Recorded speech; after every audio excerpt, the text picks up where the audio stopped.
Entonces, voy a pasar a mi hermano Alonso y para presentarles a la esposa Hilary. Hilary. Hola, mucho gusto.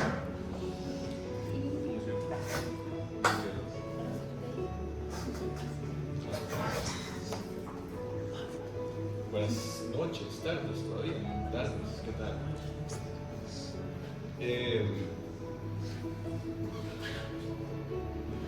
Yo creí que iba a empezar diferente, pero voy a hacer esto de una vez.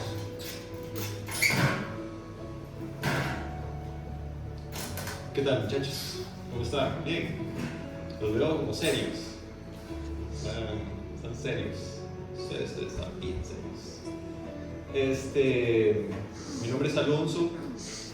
Yo soy de aquí, en realidad del sur, del otro lado. Crecí aquí toda mi vida y tengo pocos años de vivir en San José, desde que me casé, hace 2 años. Eso como introducción sobre mí. Pero lo que me estoy dando cuenta es que tenemos público difícil esta noche. Eso es bien interesante. Porque, como pueden ver, yo hice una presentación. Pero esto no es el cole, ¿ah? No sé qué pensé cuando hice la presentación. No queremos estar en el cole. La mayoría, a mí me gustaba bastante. Mentira. Entonces, lo que voy a hacer es contarles un poco qué fue lo que se me ocurrió traerles y lo que va a salir de hoy. Como pueden ver, en el arte que prepararon dice el Evangelio. Eso fue lo que les preparé para hoy. Y ustedes probablemente están pensando, eso no lo cuentan todos los días. ¿Por qué habría que traer ese tema otra vez? ¿Por qué otra vez? Ya lo conozco, ya lo he escuchado. Bueno, resulta que es el único tema que necesitamos todos. Cristianos, no cristianos, niños, adolescentes, adultos, ancianos, hombres, mujeres, tonos de pieles, y gustos y preferencias que sean. Cuando yo tenía, ustedes están en promedio como entre los 12 y los 18 años, por las caras que veo, no hay pelos en la cara, o muy pocos, entonces están pequeños todavía en ese aspecto. Yo no creía en Dios a su edad. Yo conocí al Señor a los 22 años y era católico. Fui católico 22 años. Fui católico y fui catequista, di clases. De hecho, di clases dentro de la Universidad de Costa Rica. Me imagino que les sonará la Universidad de San José. No se puede porque la universidad es laica. Laico significa que no tiene fe. Y yo di clases de fe católica dentro de la universidad. Si se daban cuenta, podía, enfrentar consecuencias. Entonces, este ha sido un camino interesante en donde a los 22 años Dios hace un movimiento y me saca de la iglesia católica, y por eso estoy yo aquí delante de ustedes y no en una iglesia católica, ¿verdad? ¿Por qué les cuento esa parte? Porque resulta que a mí también me contaron durante todos mis años de adolescente, aparentemente, el Evangelio. Pero el problema era que yo crecí en una familia religiosa, como probablemente muchos de ustedes crecieron, y nadie se molestó en explicarme por qué yo me estaba memorizando mandamientos y oraciones y el Ave María y el Padre Nuestro y un montón de cosas, doctrina, que es como le llaman la Iglesia Católica eso. Nadie me explicó por qué me lo estaba aprendiendo. Entonces, como apréndase esto porque usted tiene que aprendérselo para que Dios esté feliz. Pero yo, ¿por qué quiero que Dios esté feliz? ¿Quién es Dios? Yo tenía 15 años y no tenía ni idea. Y muy probablemente muchos de ustedes tampoco tengan ni idea. Y ese es el punto justo. La primera pregunta del día de hoy, antes de pasar a la primera pregunta, el título, como pueden ver, es Miserable de mí, y la muchacha que está en medio representa la justicia. Vamos a profundizar un poco más en eso, pero el asunto del Evangelio es un asunto de justicia que se cumple, porque hay una justicia que se tiene que cumplir, porque hay algo malo que pasó y algo bueno que pasó. Pero tenemos que empezar con lo malo que pasó para entender lo bueno que pasó. Entonces, si pasamos a la siguiente diapositiva, van a ver la pregunta más importante que ustedes se pueden hacer, ya sea hoy o yo hoy tengo 28 años, se pueden hacer esa pregunta a los 28 años perfectamente. Y la primera pregunta es: ¿quién soy? Tal vez ustedes me pueden decir, no sé quién es Naomi. ¿Quién fue Naomi? Fue el único nombre con el que me quedé. ¿Quién es Naomi? Hay dos Naomis, perfecto. Entonces, ustedes me pueden decir, no, pues yo soy Naomi, yo soy Alonso y ella es Hillary. Pero es que ese es su nombre. Ustedes no son Naomi, ustedes se llaman Naomi. Usted se llama Hillary, ¿cierto? Se supone, creo. Eso dice el acta de matrimonio. Ese es su nombre. Ustedes me pueden decir, no, pues yo soy el estudiante, yo soy el que viene a predicar hoy a casa de Elohim, yo soy la enfermera, mi esposa es enfermera. Ese es su oficio, eso es a lo que ustedes se dedican hoy, no es ustedes. Nosotros somos, por lo general, 4 cosas: lo que pensamos, lo que decimos, lo que hacemos y lo que sentimos a lo largo del día y de los días, conforme vivimos, y así se arma quién somos. Entonces,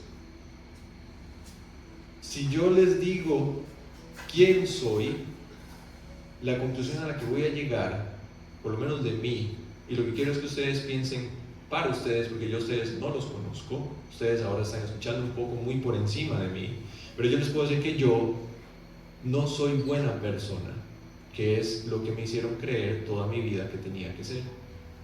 A mí me enseñaron toda mi vida que yo tenía que cumplir con ciertos lineamientos y comportarme de ciertas maneras, hacer ciertas cosas, y entonces iba a ser buena persona y Dios iba a estar contento conmigo. Eso me enseñaron a mí. No les voy a pedir que levanten la mano porque no viene al caso, pero si alguno ha pensado, alguno le han enseñado eso, pues puede seguramente estar de acuerdo conmigo. Entonces, resulta que las escrituras en Romanos 3:20, dejé el librito botado. No me es el texto,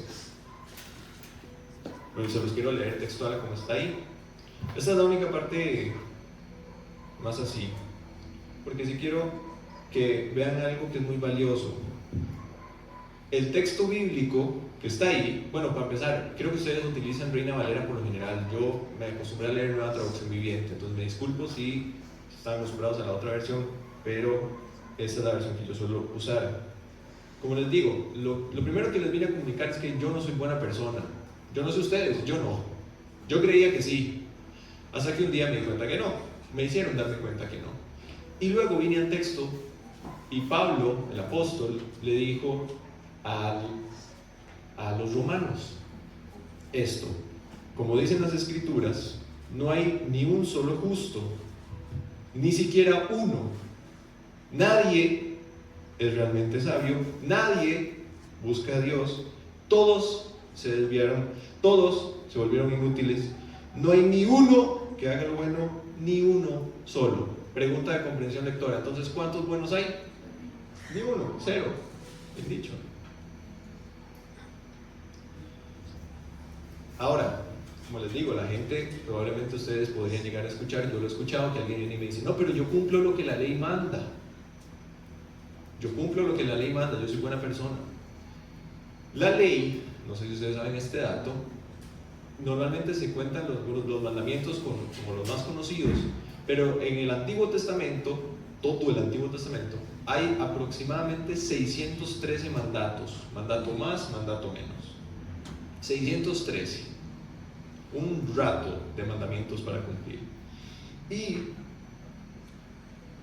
el objetivo que tiene la ley, sin embargo, no era que se cumpliera, no era que nosotros, Alonso, cumpliera la ley. Ese nunca fue el objetivo de la ley. Yo no tengo la capacidad de cumplir la ley, porque ¿cuántos justos habían entonces? Ni uno.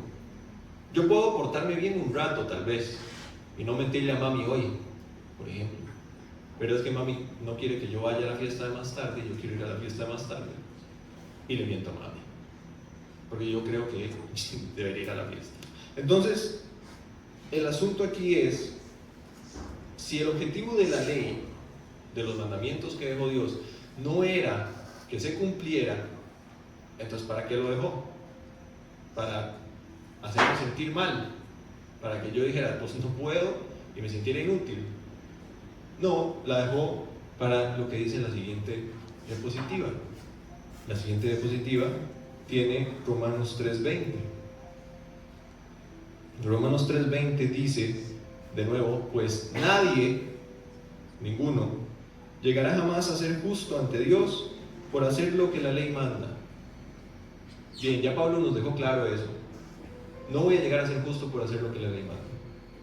La ley sencillamente, y aquí nos lleva al propósito real de la ley, nos muestra lo pecadores que somos. Y aquí entra un concepto nuevo, pecadores. ¿Quién aquí es un pecador? Aquí sí levantan la mano. Tenemos un par de santos por ahí, muy bien, interesantes. Vamos a ver qué tan santos son. Ahora me recitan Colosenses. La ley nos muestra los pecadores que somos. ¿Cómo lo demuestra? ¿Cómo me muestra la ley esa verdad? Lo muestra en la siguiente diapositiva. Vemos un texto en donde Cristo mismo habla. Porque, como les dije, en el Antiguo Testamento habían 613 mandatos. A Cristo llegaron a hacerle una pregunta trampa los fariseos y le preguntaron, en la siguiente diapositiva, le preguntaron: Maestro, ¿cuál es el mandamiento más importante de la ley de Dios? De los 613, ¿cuál es el de Moisés? ¿Cuál es el mejor? La idea de los fariseos cuando le hicieron esa pregunta a Jesús era que dijera alguna barbaridad que pudieran utilizar para perseguirlo. Y Jesús dijo: ama al Señor tu Dios con todo tu corazón, con toda tu alma y con toda tu mente. Ese es el primer mandamiento y el más importante. Hay un segundo mandamiento que es igualmente importante: ama a tu prójimo como a ti mismo. Toda la ley y las exigencias de los profetas, todo el Antiguo Testamento, los 603 mandatos, se basan en estos dos mandamientos. ¿Quién aquí ha cumplido a la perfección esos dos? No les estoy pidiendo los 613. Estamos de acuerdo que no se puede. ¿Quién ha cumplido esos dos? Que levanten la mano. Voy a bajarla de una vez porque yo no. Nadie. Muy bien. Es interesante que lo tengan tan claro. En la siguiente diapositiva hay un texto de Primera de Juan, capítulo 1, versículo 8, que dice: si afirmamos que no tenemos pecado, lo único que hacemos es engañarnos a nosotros mismos y no vivimos en la verdad. No cumplimos. No hay forma de que usted en su capacidad humana cumpla. No existe. Les podría releer Romanos 3:20. Nadie va a llegar a ser justo cumpliendo la ley. Ahora, ustedes quizá se podrían preguntar las dos cuestiones que están en la siguiente diapositiva. ¿Qué es entonces el pecado? El pecado, hay muchas maneras de verlo, habrá muchas definiciones que puedan existir sobre el pecado, pero creo que la más sencilla para entender cuando lo que quiero hacer, lo que estoy pensando, lo que digo, lo que siento es pecado, es cuando lo que busco es la independencia de Dios. ¿Cuándo busco yo la independencia de Dios? Cuando quiero hacer algo que va en contra de la voluntad de Dios.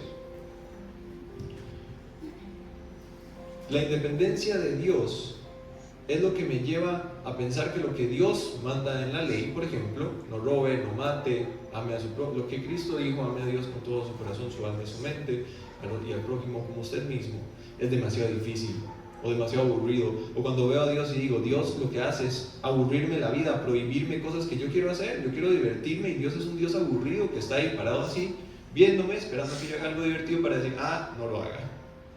Ese es el Dios que mucha gente conoce.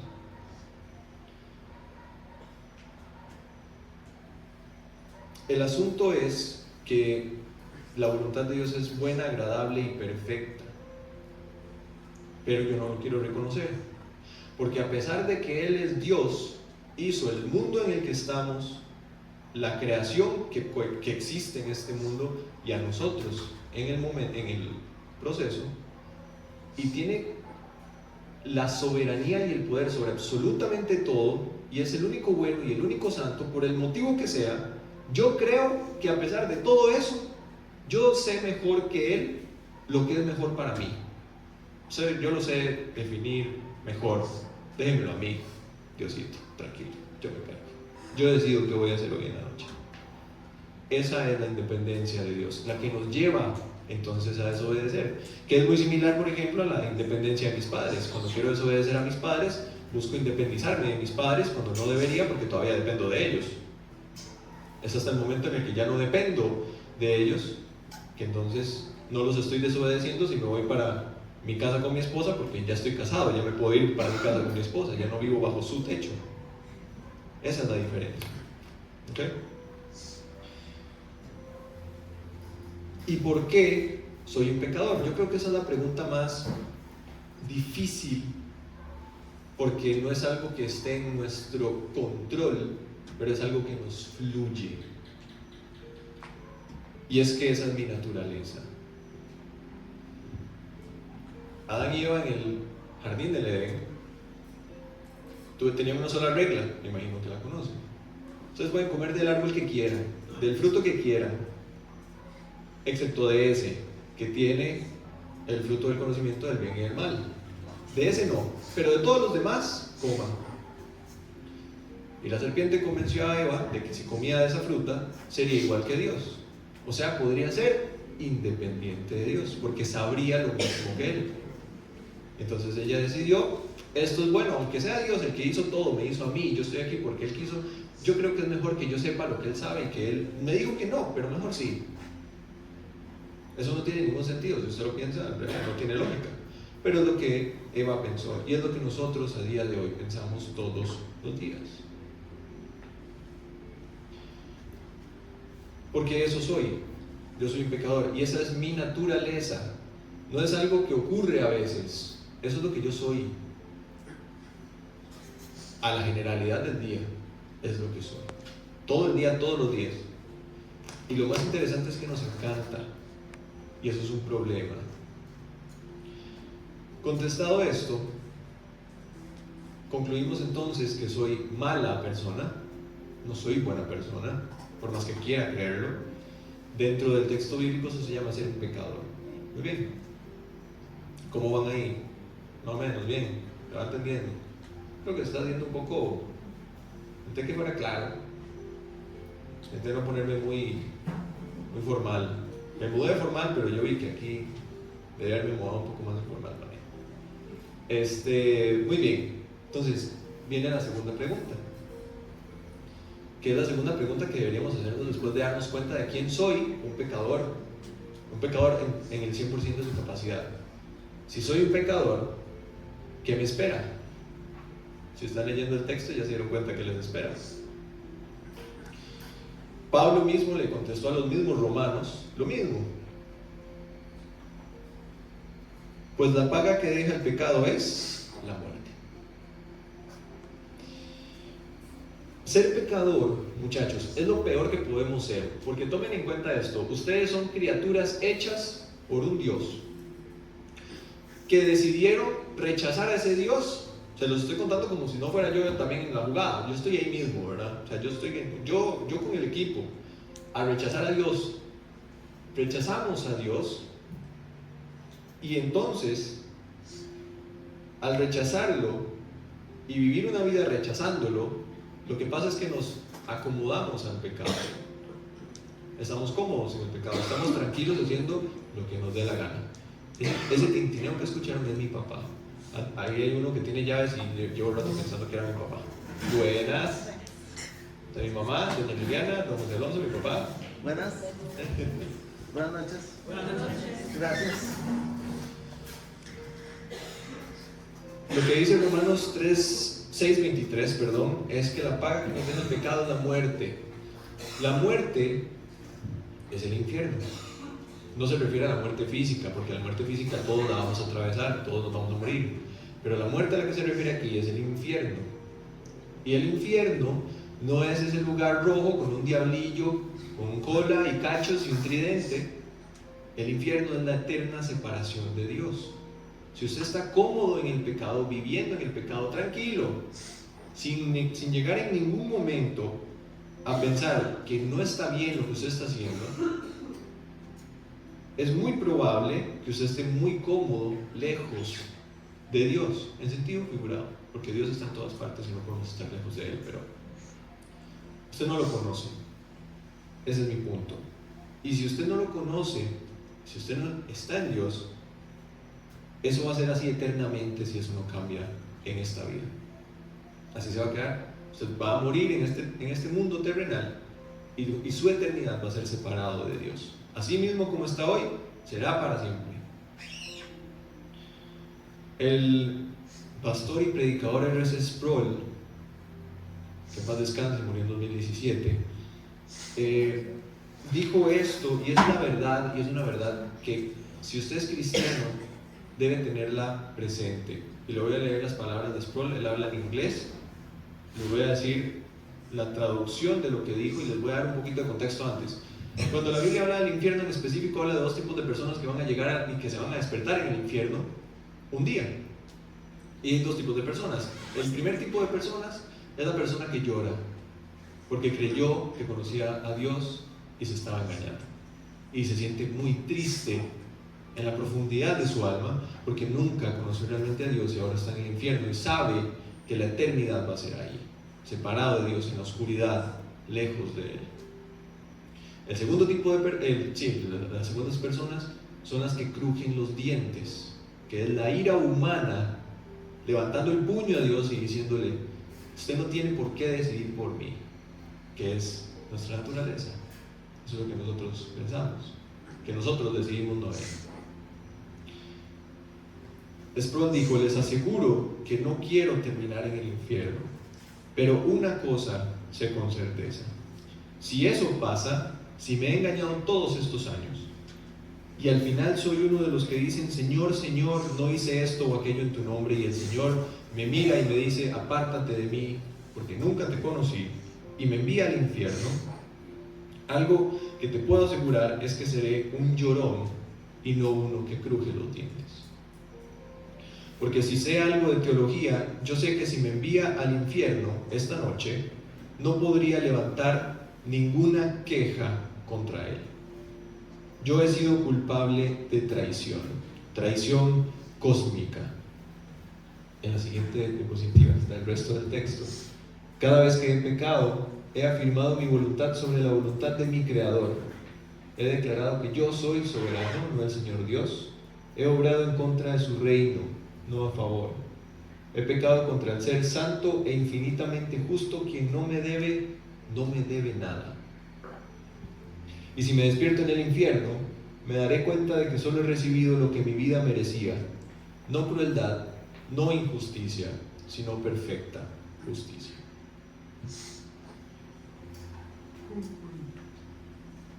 La respuesta a la pregunta, si soy un pecador, ¿qué es lo que me espera?, es la eterna separación de Dios.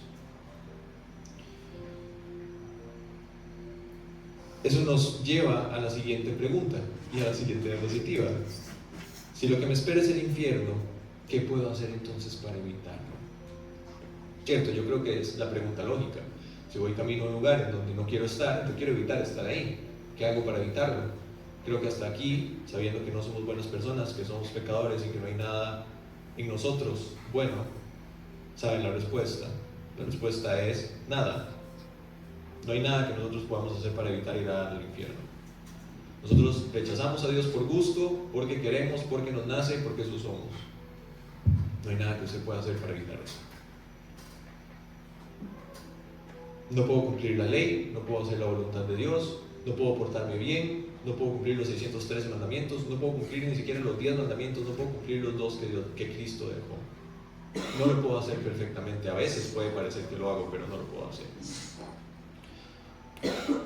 Romanos 3:19 es de nuevo Pablo hablándole a los romanos y dice: obviamente la ley se aplica a quien fue entregada porque su propósito, aquí vemos de nuevo de qué se trata la ley, es evitar que la gente tenga excusas habladas, trama, falsedades, palabrería, y demostrar que todo el mundo es culpable delante de Dios. Todo el mundo es culpable. En la siguiente diapositiva, Romanos 8:3, segmento A, dice: la ley de Moisés, el Antiguo Testamento, no podía salvarnos porque nuestra naturaleza es débil. Lo que les vengo diciendo, nosotros somos esa naturaleza y no podemos cumplirla porque no podemos cumplirla. No es porque no queramos en algún momento, que tampoco queremos, pero no existe la capacidad en nosotros de cumplir esa ley. La ley es la voluntad de Dios. O sea, vamos a ver, la ley de Dios es lo que Él quiere que nosotros hagamos, o lo que es bueno, agradable y perfecto, como su voluntad. No matar, no robar. Me imagino que han escuchado los mandamientos católicos. Esos son, o estos mismos que mencionó Cristo: crean en mí, no se hagan ídolos.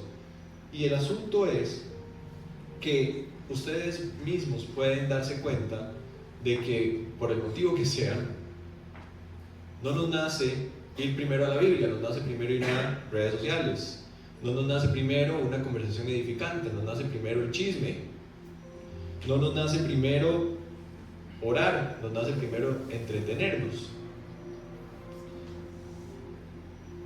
Y eso es porque el foco nuestro es yo, que es lo que nos pasa siempre. No quiero ser concho, pero es lo que pasa.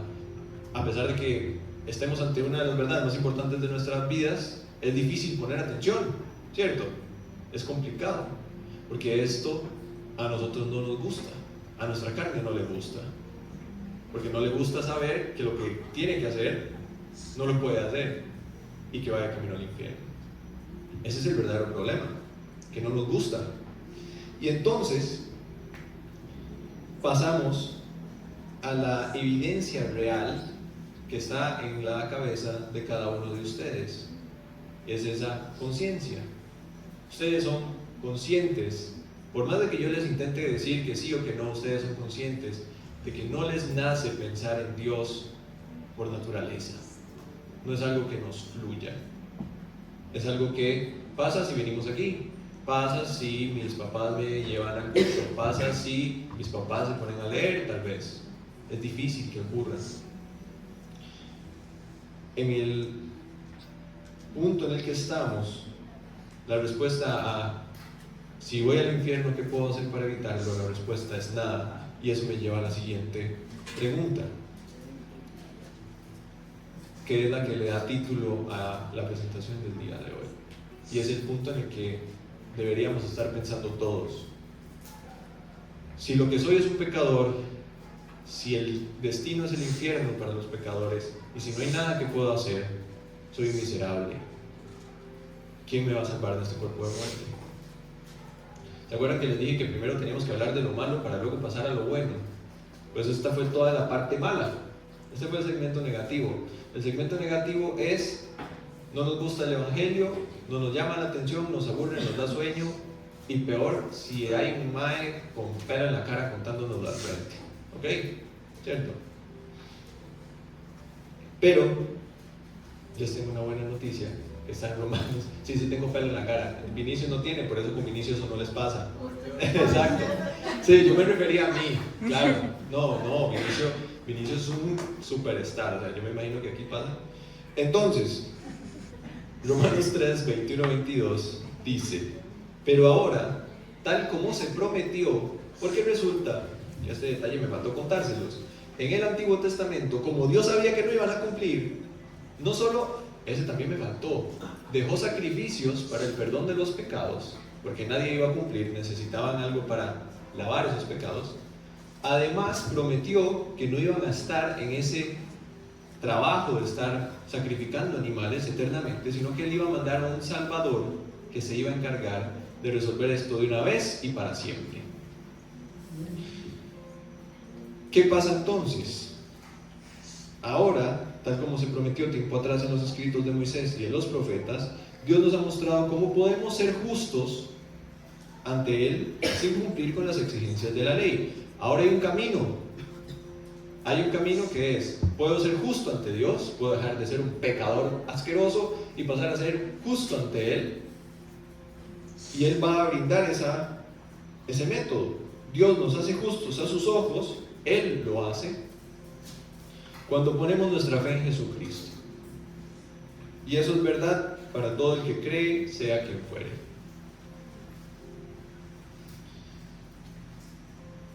Y ahí, a ver, sapeo gente si los tienen que regañar, porque no es como que yo esté viendo que hay unos papelitos por ahí, pero bueno. La profesora normalmente está de espaldas, ella no se da cuenta, pero yo sí. Pablo entrenó a un muchacho que se llamaba, algunos saben cómo se llama el muchacho que entrenó a Pablo para que siguiera la gran comisión. ¿Cómo? Silas. También. Hay otro. Le hizo una carta, 2. A Tito también. Ah, pucha, la pregunta la planteé malísimo. Anda, se parece a Tito el nombre. Para el que pegue bendición. Se puede hacer trampa. Si tienen el texto, yo no dije que no. Yo no soy Dios, a mí me pueden hacer trampa. Era una pregunta, si alguno sabía. Ella está muy cerca, entonces no. Ahí va.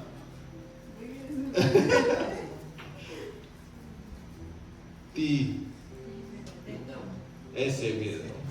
Le ganaron. Bendición para él. Bueno,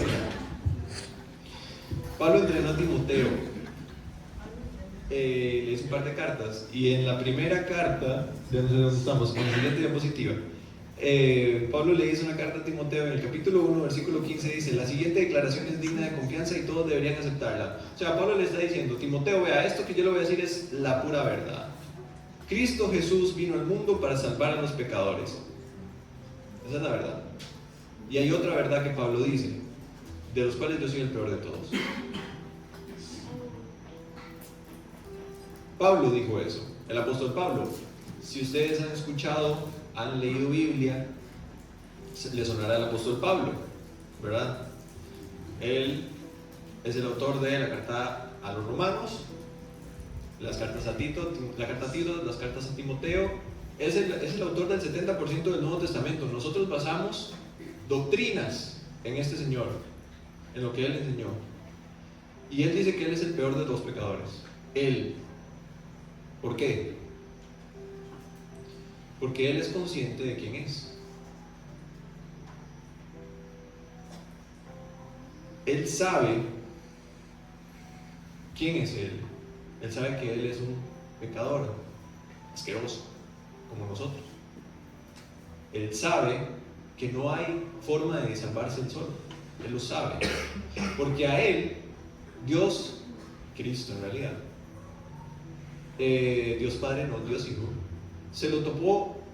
¿Ustedes saben cómo se convirtió Pablo al cristianismo? Es una historia buenísima, exacto, sí. Pablo era un fariseo, hebreo fariseo, nació en Roma, de los maestros de la ley, de los duros. Recién pasado todo el asunto de Cristo, él participó en el asesinato a pedradas de Esteban, un cristiano. Él estuvo ahí, él sostuvo las túnicas de los que fueron a apedrearlo. Él estuvo de acuerdo en eso. Y él va de camino a un pueblo que se llama Damasco a perseguir más, para encerrarlos, dice, pero no vamos a encerrarlos para dejarlos ahí para siempre, ¿verdad? No creo yo que no les iba a hacer lo mismo que Esteban. Y de camino, Cristo se le aparece, lo ciega y lo llama y lo convierte en su mensajero ahora. Y por eso tenemos todas las cartas de Pablo. Ese fariseo asesino es la base de las doctrinas cristianas a día de hoy apostólicas.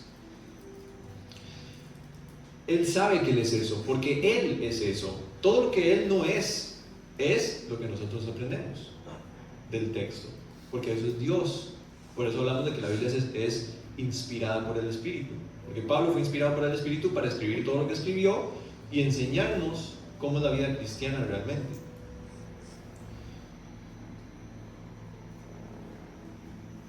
En Romanos 8:3, en la siguiente diapositiva, yo les leí hasta la parte del infierno. que dice: la ley de Moisés no podía salvarnos porque nuestra naturaleza pecaminosa es débil, y lo sé para hacerles ver que vamos todos de camino al infierno si no ponemos nuestra fe en Cristo, que es lo que sabemos hasta ahora.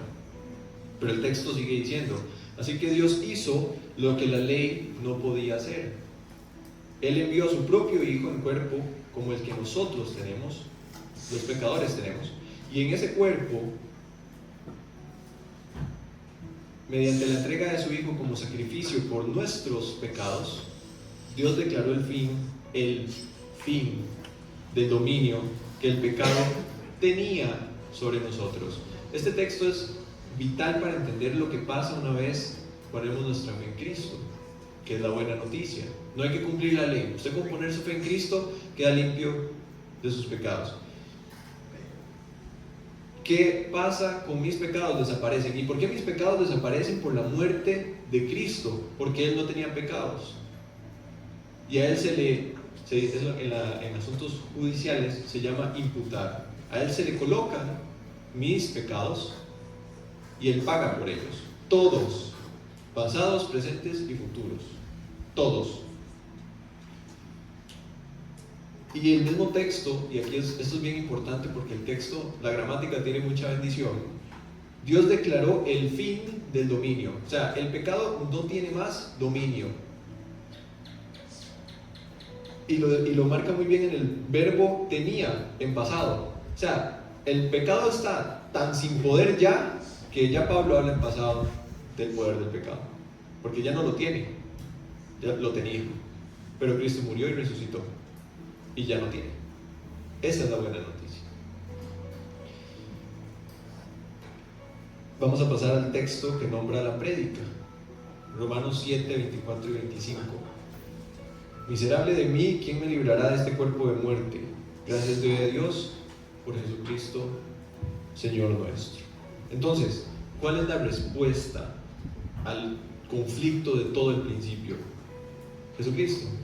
Jesucristo es la promesa hecha en el Antiguo Testamento y es la respuesta que vemos en el Nuevo Testamento.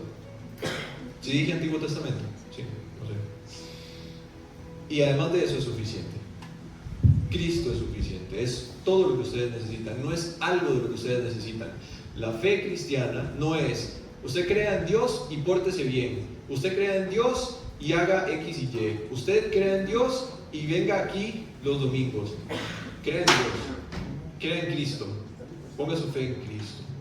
Con su fe en Cristo, el pecado ya no tiene poder sobre usted. Ya no hay poder, ya no hay dominio del pecado, se acabó el dominio del pecado. Como les dije, yo a su edad no conocía a Cristo. Aquí se pueden plantear la siguiente pregunta: y entonces, ¿ahora qué hago?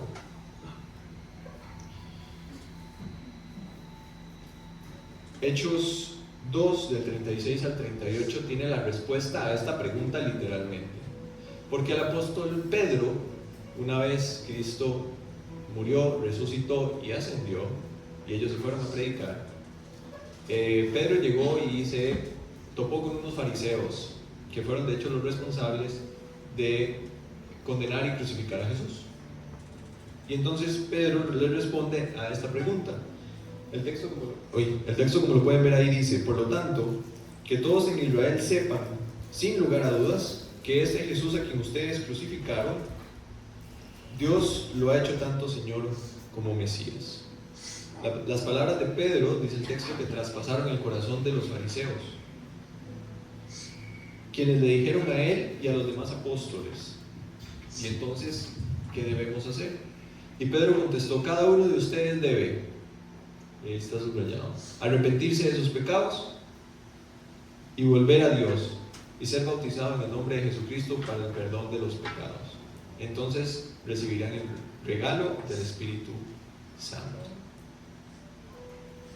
Y entonces ustedes pueden decir: usted nos ha mentido todo este rato, porque sí hay que hacer. Ahí están los 3 pasos: arrepentirse, volver a Dios y bautizarse. El asunto es este: si ustedes vienen aquí y no conocen a Cristo, Entonces podemos entender que arrepentirse de los pecados, volver a Dios y bautizarse no es algo que yo produzca.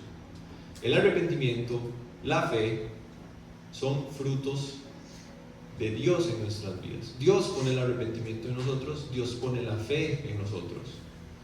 Ni siquiera bautizarse lo hacen ustedes, los bautiza alguien. Nada lo hacemos nosotros. O sea, yo mismo no hago nada de estas tres cosas. Antes les leí también hace unas diapositivas Romanos 6:23, pero en la siguiente está Romanos 6:23 ya completo, como les leí también en el texto del infierno. La paga que deja el pecado es la muerte. Ese texto no quedaba ahí. Dice, pero el regalo que Dios da es la vida eterna por medio de Cristo Jesús, nuestro Señor. Bien. Y yo creo que es bien importante resaltar el Dios lo da, porque es un regalo. Es cierto que usted se arrepiente, es cierto que usted pone su fe en Cristo, es cierto que usted no quiere volver a pecar. Es la raíz, el origen de ese arrepentimiento, esa fe inicial, la que usted no tiene, que Dios pone en usted porque Dios la da. En la siguiente diapositiva está Romanos 2, del 4 al 5, porque Pablo le dice justo eso mismo a los romanos. Una vez más, intenté no salirme mucho de la carta de los romanos. Dice, ¿no te das cuenta de lo bondadoso, tolerante y paciente que es Dios contigo? ¿Acaso eso no significa nada para ti? ¿No ves que la bondad de Dios es para guiarte a que te arrepientas y abandones tu pecado? Pero, y se ve otra vez nuestra naturaleza, eres terco y te niegas a arrepentirte y abandonar tu pecado, por eso vas acumulando un castigo terrible para ti mismo, pues se acerca el día de la ira, en el cual se manifestará el justo juicio de Dios. El juicio del que hablaba Sproul, que él dijo, si yo estoy engañado y termino en el infierno, no voy a poder levantar mi mano contra Dios, porque si sé de teología, esto es justicia. Estar aquí en el infierno es justo. No es injusto que un pecador termine en el infierno.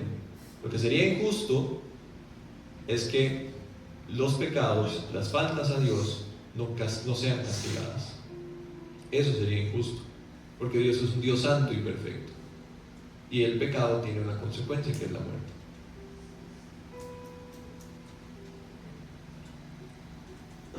El punto aquí es poner su fe en Cristo, porque no hay otro nombre dado a los hombres en el cual haya salvación.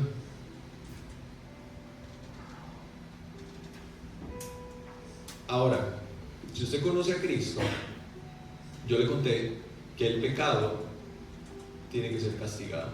Y también le conté que Jesucristo pagó por los pecados pasados, presentes y futuros. Pero yo aún peco. Puede ser que usted se haya preguntado esto. Estoy engañado. Hay dos verdades que como cristianos tenemos que tener claras. Yo puedo estar engañado y creer que conozco a Cristo y no conocerlo. Eso es una posibilidad muy fuerte.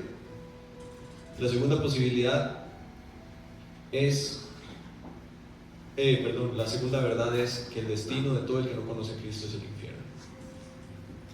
Y por eso predicamos, y creo que por eso es que estoy yo aquí. Algo que como cristianos hacemos, que es lo más natural, es contar nuestra fe.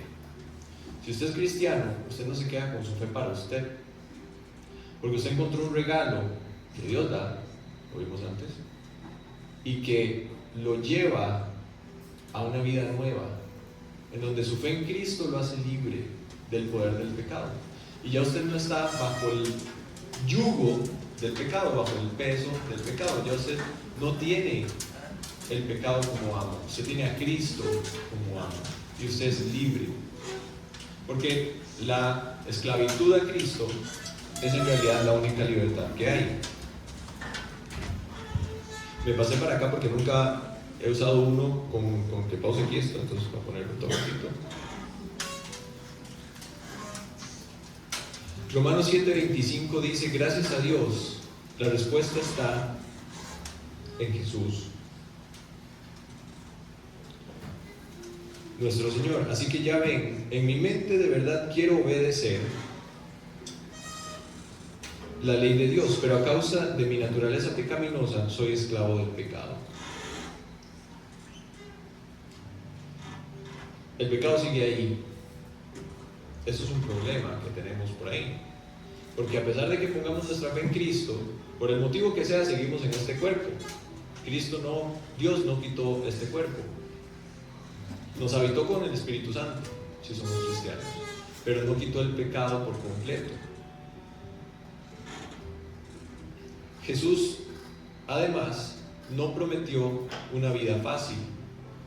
En la siguiente diapositiva podemos ver Juan 16:33, en donde vamos al punto en esta idea. El apóstol Juan dice: les he dicho todo lo anterior para que, no sé si es el texto, es Cristo entonces. Les he dicho todo lo anterior para que en mí tengan paz. Aquí en el mundo tendrán muchas pruebas y tristezas, pero anímense porque yo he vencido al mundo. Cristo no solo no promete una vida fácil, llena de lujos y de prosperidad. Cristo promete una vida con pruebas y tristezas.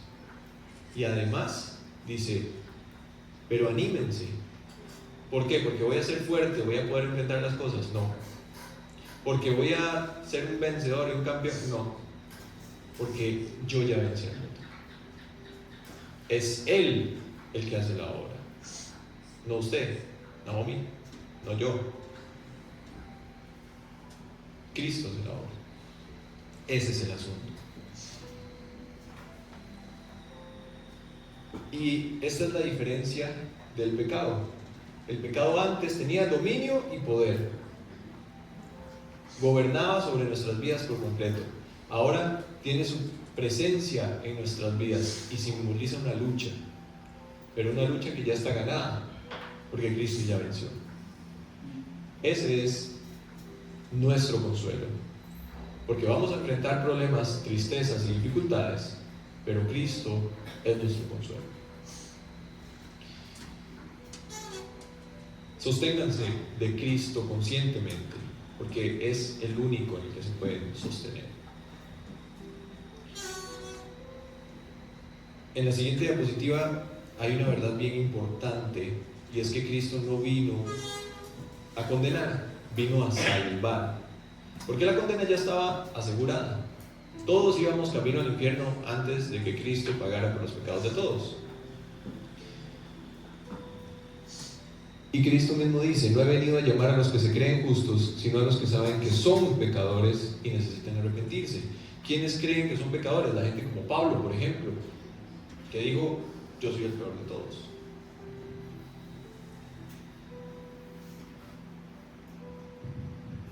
El predicador Adrian Rogers dijo con respecto al Salmo 51: si usted puede pecar sin sentirse sucio y mugriento espiritualmente, necesita preguntarse si alguna vez ha llegado a ser salvo, si realmente conoce al Señor.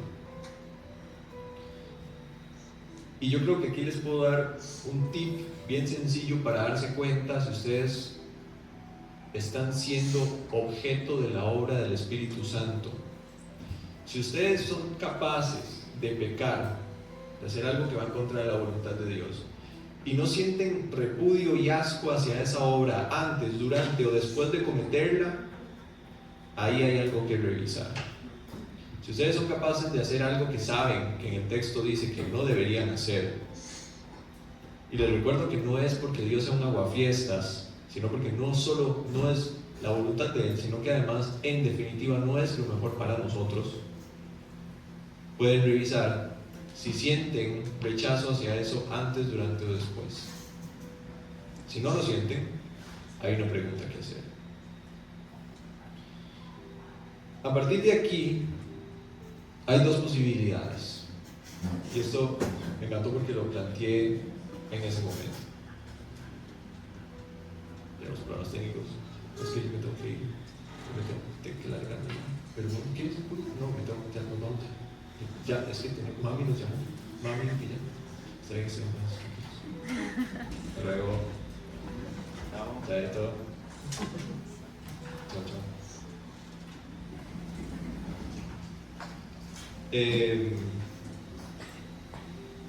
Hay dos posibilidades en este punto.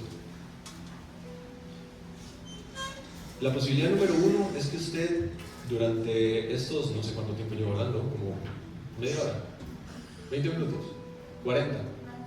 ¿Cuánto llevo hablando? 50.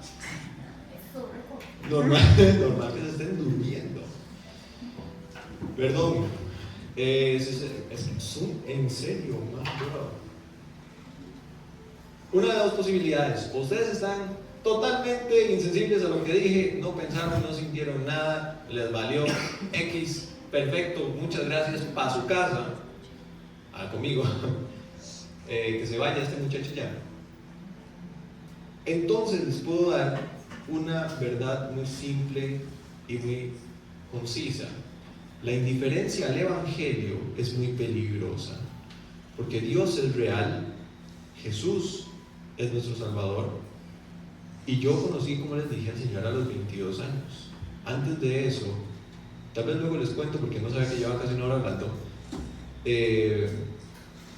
fue muy duro, hubo mucho sufrimiento ahí, y eso se acabó por Él y no por nadie más. La segunda posibilidad es que usted haya pasado por una montaña rusa de emociones y pensamientos. Tristeza ante la posibilidad del dolor y el infierno, y luego tranquilidad al saber que Cristo está ahí y un deseo de poner su fe en Él. Y si usted conoce a Cristo, entonces sabe por el Espíritu que el Espíritu Santo habita en usted. Si usted es cristiano, entonces el siguiente paso es una vida cristiana. Pero la vida cristiana no está basada en qué tengo que hacer yo para recompensar lo que Dios hizo por mí. El enfoque cristiano es en agradecimiento a lo que Dios ya hizo por mí, y como les dije, he recibido un regalo tal que yo lo que quiero es compartirlo con los demás. Como ven, a mí me emociona hablar de esto al parecer, que se me da tiempo. Tienen que avisar la próxima vez, me avisan. No sé si va la próxima vez. Mateo 28, del 18 al 20 dice: Jesús se acercó y le dijo a sus discípulos, esa es la última diapositiva. Mentira. Jesús se acercó y le dijo a sus discípulos: está lloviendo, se me ha dado toda autoridad en el cielo y en la tierra. Por lo tanto, vayan y hagan discípulos de todas las naciones, bautizándolos en el nombre del Padre, del Hijo y del Espíritu Santo. Enseñen a los nuevos discípulos a obedecer todos los mandatos que les he dado, y tengan por seguro esto, que estoy con ustedes siempre hasta el fin de los tiempos.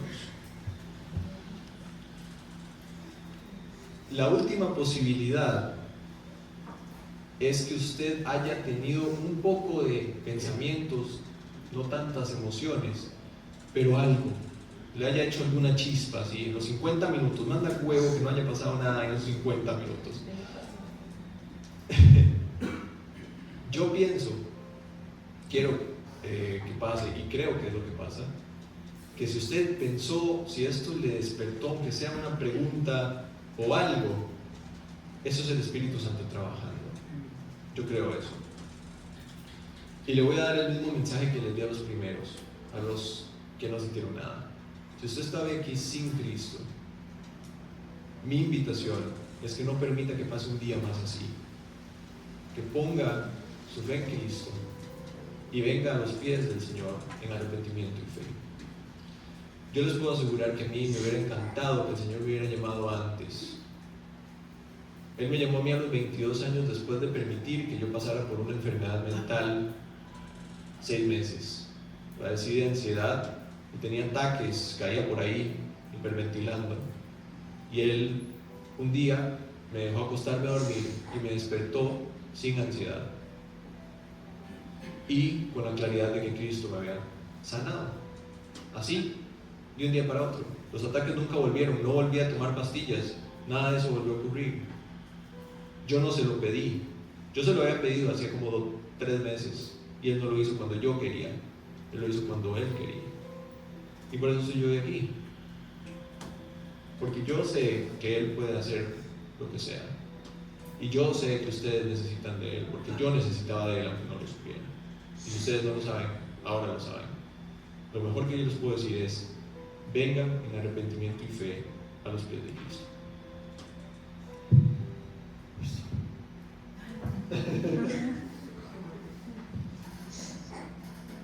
¿Ahora qué?